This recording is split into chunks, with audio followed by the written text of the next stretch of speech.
Сигурно си ги виждал да се въртят непрекъснато на колелата на много камиони, докато шофираш по магистралата и никога не си се досетил какво под дяволите правят там тези странни и привличащи вниманието части. Не са просто естетична украса, за да разкрасят превозното средство. Не са тежести за баланс, като тези на леките коли, и ако се счупят или се повредят по време на движение, цял камион може да се превърне в смъртоносна заплаха на пътя за всички, които се движат наблизо. Тези мистериозни капсули, които приличат на малки метални сфери в завъртане, са били част от система толкова умна и революционна, че днес почти никой не помни как работи, нито защо е била толкова важна. Днес ще разбереш за какво всъщност служат тези странни части, как функционират механично. Да, каква невероятна технология крият вътре и защо почти изчезнаха от съвременните пътища въпреки доказаните си ползи. Тези мистериозни капсули, които видимо стърчат от задните колела, са част от революционна система за автоматично надуване на гуми, известна търговски като Родор. Основната й функция е да поддържа постоянно идеалното налягане в гумите на тежки камиони и пътнически автобуси, автоматично откривайки всяка загуба на въздух или пробив по време на пътуването и попълвайки въздуха според нуждата без никаква човешка намеса. Това гарантира, че превозното средство запазва стабилност в остри завои, ефективност в разхода на дизелово гориво, докато същевременно предпазва гумите от преждевременно и неравномерно износване и осигурява безопасността на шофьора и другите участници в движението. Системата засича минимални намаления на налягането от едва 1-2 паунда на квадратен инч и активира напълно автоматично надуването, уведомявайки шофьора чрез визуални сигнали на таблото и звукови в кабината. Може дори да се справи с леки пробиви, без шофьорът да трябва да спира веднага на банкета, предотвратявайки сериозни повреди на гумите и позволявайки да се стигне до безопасно място или специализиран сервис. Значението на този механизъм не се ограничава само до директната пътна безопасност, а и до икономическата ефективност на търговския транспорт, позволявайки значителни спестявания на гориво, намаляване на преждевременното износване на скъпите гуми и предотвратяване на тежки инциденти, причинени от неподходящо налягане, което може да доведе до експлозивни спукания.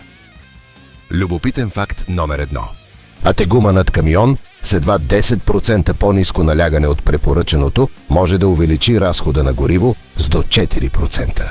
При камион, който изминава 100 000 км годишно, това се равнява на $1000, пропилени само за допълнително гориво. Затова поддържането на правилното налягане е критично от икономическа гледна точка. Системата Родуар се състои от няколко ключови елемента, които работят в перфектна синхронизация, за да поддържат идеалното налягане във всяка отделна гума на превозното средство. Първо, компресорът за въздух на самия камион действа като източник на налягане, същият, който се използва за пневматичните спирачки, свързвайки се с специален модул или контролен панел, който регулира и монитори непрекъснато и автоматично налягането денонощно. А на този панел показва на шофьора всяка открита аномалия на инструменталното табло, предоставяйки детайлна информация в реално време за всяка отделна гума, чрез индикаторни лампи или цифрови екрани. От централния контролен модул сгъстеният въздух се прехвърля през устойчиви на корозия метални маркучи или гъвкави, подсилени с стоманена оплетка към постоянно движещите се колела. На всяко колело специален ротиращ конектор позволява въвеждането на въздух, докато колелото се върти с висока скорост до 100 км в час, осигурявайки постоянно надуване без загуби на налягане. Накрая, специализирани централни клапани, разположени в центъра на колелото, контролират преминаването на сгъстения въздух, установявайки налягането според настройките в панела. Но ето го наистина завладяващото в системата. Гесеротиращият конектор е най-сложната и критична част от цялата система. Той трябва да позволява преминаването на въздух от фиксираната част на оста към частта, която се върти с невероятни скорости, докато поддържа перфектно херметично уплътнение. Подобно е на предизвикателството да надуеш балон, който се върти с 100 оборота в минута, без да изпуснеш въздуха. За да постигнат това, инженерите разработиха многостепенни механични уплътнения от специални материали, устойчиви на триене и топлина. Тези уплътнения трябва да издържат стотици хиляди километри без поддръжка. Вътре в конектора има прецизни лагери за гладко въртене, докато внимателно проектирани вътрешни канали транспортират въздуха без турбуленции, които биха причинили износване. Любопитен факт номер 2. Ротиращият конектор на всяко колело е шедьовър на механичното инженерство. А не трябва да се върти с скорости до 100 км в час, докато поддържа перфектно херметично уплътнение, за да избегне загуби на въздух. Използва специални лагери и механични уплътнения, които могат да издържат милиони обороти без повреда. Подобно е на технологията, използвана в високопрецизни индустриални машини. Перфектната координация на всички тези елементи позволява на системата да поддържа желаното налягане дори при вариации в товара на камиона при разтоварване или товарене на стока или промени в околната температура на гумите, които се нагряват при употреба. Сензорът за налягане заедно с визуалните аларми и сателитното наблюдение в модерни версии гарантират, че шофьорът е винаги напълно информиран и може да взема своевременни решения за поддържане на безопасността и производителността на превозното средство. А поддържането на подходящото налягане в гумите има множество доказани практически ползи. На първо място, намалява разхода на гориво с до 4%, допринасяйки за значителни спестявания при дълги маршрути от хиляди километри. Освен това, увеличава живота на гумите с до 30%, предотвратявайки неравномерно износване и преждевременни повреди в структурата. Ненужната загуба на мощност се минимизира, подобрявайки ефективността на двигателя и трансмисията на превозното средство. От гледна точка на професионалния шофьор, правилно надути гумите драстично намаляват риска от инциденти, причинени от спукания, предлагайки по-голяма стабилност в остри завои, аварийни спирания и неравни терени. Също така, значително намалява нуждата от честа ръчна намеса с преносими компресори, позволявайки на шофьора да се фокусира върху безопасното шофиране и ефективната логистика на маршрута си. В цялост тези ползи представляват по-голяма пътна безопасност, значителни икономически спестявания и по-ефективно, по-малко стресово шофиране. Любопитен факт номер 3. Спукаване на гума при камион, който се движи с пътна скорост, може да бъде катастрофално. Експлозията може да генерира сила, еквивалентна на малка бомба, причинявайки мигновена загуба на контрол над превозното средство. Всяка година хиляди инциденти по пътищата се причиняват от повреди на гуми, много от които могат да се предотвратят с системи за мониторинг на налягането. Концепцията за автоматично надуване на гуми изобщо не е нова, както мислят мнозина. Първата и практическа реализация датира от 1942 година, по време на Втората световна война. С разработката на известния американски амфибиен камион DUKW, наричан ДАК или Патица.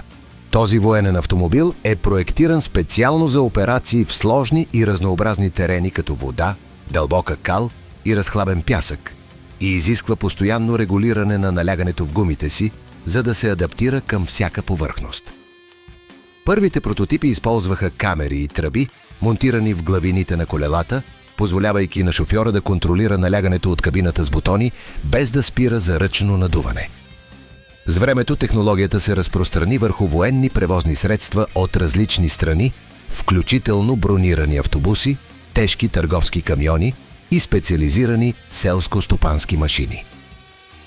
Дори сектори като откритата мина добив и горското стопанство в трудни терени приеха системата заради предимствата и в безопасността и оперативната ефективност. Любопитен факт номер 4. По време на Втората световна война амфибийният камион DUKW транспортира повече от 18 милиона тона провизии. Системата за променливо надуване на гуми беше ключова за успеха му, позволявайки преминаване от десантни плажове към асфалтирани пътища без смяна на превозно средство. Много от тези камиони се използваха до 90-те години.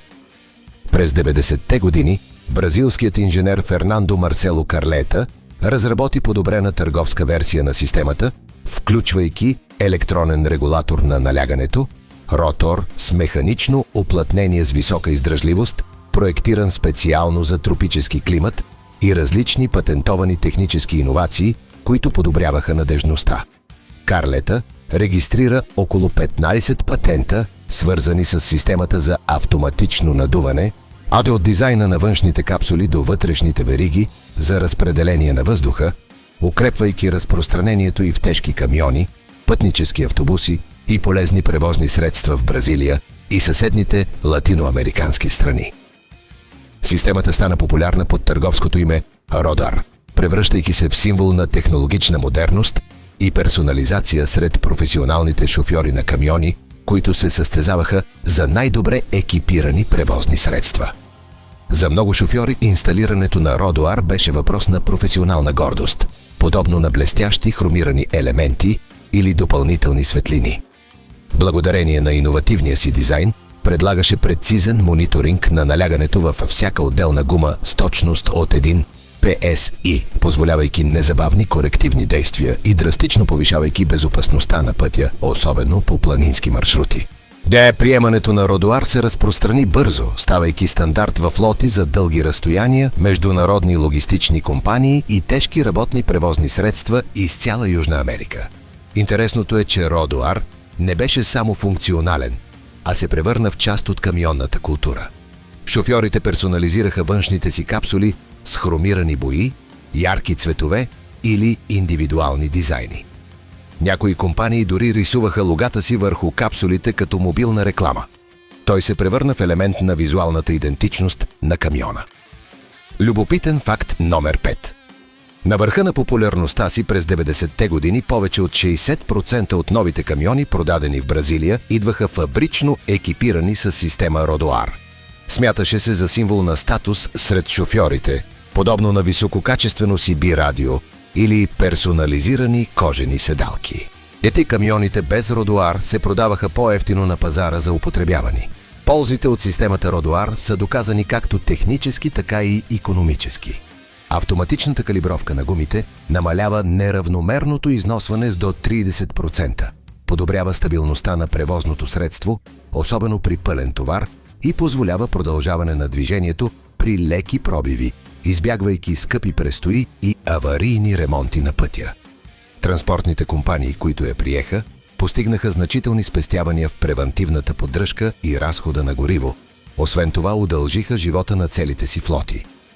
През 90-те години системата беше изключително популярна в бразилски флоти от камиони и автобуси. Някои автобусни компании като Катариненсе използваха Родуар цели десетилетия, укрепвайки репутацията й като надежден и ефективен аксесуар. И по комбинацията от спестяване на оперативно време, драстично подобрена безопасност и лесен мониторинг от кабината, я превърна в привлекателна инвестиция за транспортни фирми и оператори на индустриални флоти. Любопитен факт номер 6. Изследване, проведено в Бразилия през 90-те години, показа, че флотите с Родуар имат 40% по-малко инциденти, свързани с повреди на гуми. Освен това, средното време за престой поради проблеми с гуми се намали с повече от половината. Това означаваше, че камионите прекарват повече време на пътя, генерирайки приходи. Въпреки очевидните си предимства, системата Родуар започна постепенно да губи популярност поради комбинация от различни причини. На първо място престана да бъде видим и естетично привлекателен аксесуар за някои шофьори, губейки фактора на модата и социалния статус. Освен това, някои потребители прекалено се доверяваха на автоматизацията, пренебрегвайки необходимите ремонти на други компоненти, което водеше до допълнителни повреди на гумите и други части. Друг определящ фактор беше цената на специализираната поддръжка. Изтичанията в конекторите, износването на подвижните части, прецизните лагери и гъвкавите маркучи изискваха периодични прегледи от обучени техници, което значително увеличаваше оперативните разходи. С времето много флоти сметнаха за по-рентабилно икономически да поддържат ръчна калибровка на гумите, която макар и по-трудоемка, беше по-евтина и по-лесна за управление. Любопитен факт номер 7. Годишната поддръжка на пълна система Родуар в един камион можеше да струва между $500 и $1000 в зависимост от износването.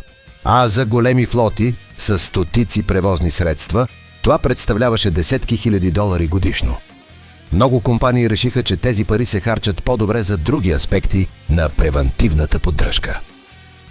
Тази комбинация от икономически, технически и културни фактори доведе до постепенното заместване на Родуар в повечето съвременни търговски превозни средства. Въпреки това не изчезна напълно. Някои оператори на камиони за дълги разстояния и специализирани флоти все още го използват в отдалечени региони. С еволюцията на технологиите се появиха по-прости и икономични системи като еквалайзерът на налягане. Макар че не извършва автоматично надуване като Родуар, позволява автоматично балансиране на налягането между близнаци гуми и компенсиране на вариации, причинени от околната температура и товара. Ето някои съвременни модели включват електронни аларми за ниско налягане, свързани с таблото, запазвайки основните принципи на безопасността и ефективността на Родуар. Еквалайзерът не замества напълно Родуар по функционалност, но споделя основната му философия – осигуряване на стабилност, спестяване на гориво и безопасност за шофьора. Тази система се превърна в практична алтернатива за съвременни флоти, предлагайки подобни ползи с по-малка механична сложност и намалени разходи за поддръжка. Съвременните марки камиони и автобуси са интегрирали тази технология като фабричен стандарт, осигурявайки правилното представяне на гумите без постоянна ръчна намеса. Любопитен факт номер 8. Съвременните системи за мониторинг на налягането в гумите използват безжични електронни сензори, инсталирани вътре във всяка гума. Тези сензори предават информация в реално време към компютъра на камиона, предупреждавайки шофьора за всяка промяна. Това е технология, подобна на тази в леките автомобили, но проектирана да издържа на екстремните условия на тежкия транспорт. Любопитен факт номер 9. В Съединените щати и Европа системите за мониторинг на налягането в гумите са задължителни по закон за всички нови търговски превозни средства от 2014 година. Регулацията е въведена след изследвания, които показаха, че неправилното налягане в гумите е допринасящ фактор в повече от 20% от инцидентите с камиони. Любопитен факт номер 10. Висококачествена гума за камион може да струва между $500 и $1000 в зависимост от размера и марката. Типичен тежък товарен камион има общо 18 гуми, което означава, че замяната на всички може да струва до $18 000. Поддържането на правилното налягане за максимизиране на живота им е критично икономически за транспортните компании. Любопитен факт номер 11. Гумите за камиони могат да издържат на налягания до 120 паунда на квадратен инч, много повече от 35 паунда на квадратен инч на нормална кола. Това екстремно налягане е необходимо, за да поддържа теглото на камиона, което може да достигне 40 тона или повече. Но също така означава, че спукаване освобождава енергия, еквивалентна на малка експлозия. Любопитен факт номер 12. При идеални условия гумите за камиони могат да издържат до 200 000 км преди замяна. Но с неправилно налягане този живот може да се намали наполовина. Сякаш буквално гориш пари на пътя. Тези капсули, които се въртят непрекъснато с колелата, си не са просто механични украшения или декоративни тежести без реална функция. Те представляват завладяващ пример за механичен гений в тежкия транспорт, макар че употребата им значително намаля с годините поради икономически и технологични причини. Родуар революционизира пътната безопасност и ефективността на камионите, показвайки, че дори най-дискретните изобретения могат да имат трайно въздействие върху историята на пътния транспорт. Днес, макар че класическият Родуар с видимите си капсули е заменен в повечето съвременни камиони от по-малко видими електронни системи, неговото наследство остава. Принципите, които той разработи – постоянно мониториране на налягането, автоматично регулиране, аларми за шофьора – продължават да са фундаментални във всички съвременни системи за управление на гуми. Технологичната еволюция не елиминира нуждата от Родуар, просто намери по-икономични и ефективни начини да постигне същите цели. Безжичните електронни сензори са по-евтини за поддръжка и по-точни в измерванията. Компютъризираните системи могат да засичат модели на загуба на налягане и да предвиждат повреди преди да се случат. Но всичко започна с тези въртящи се капсули.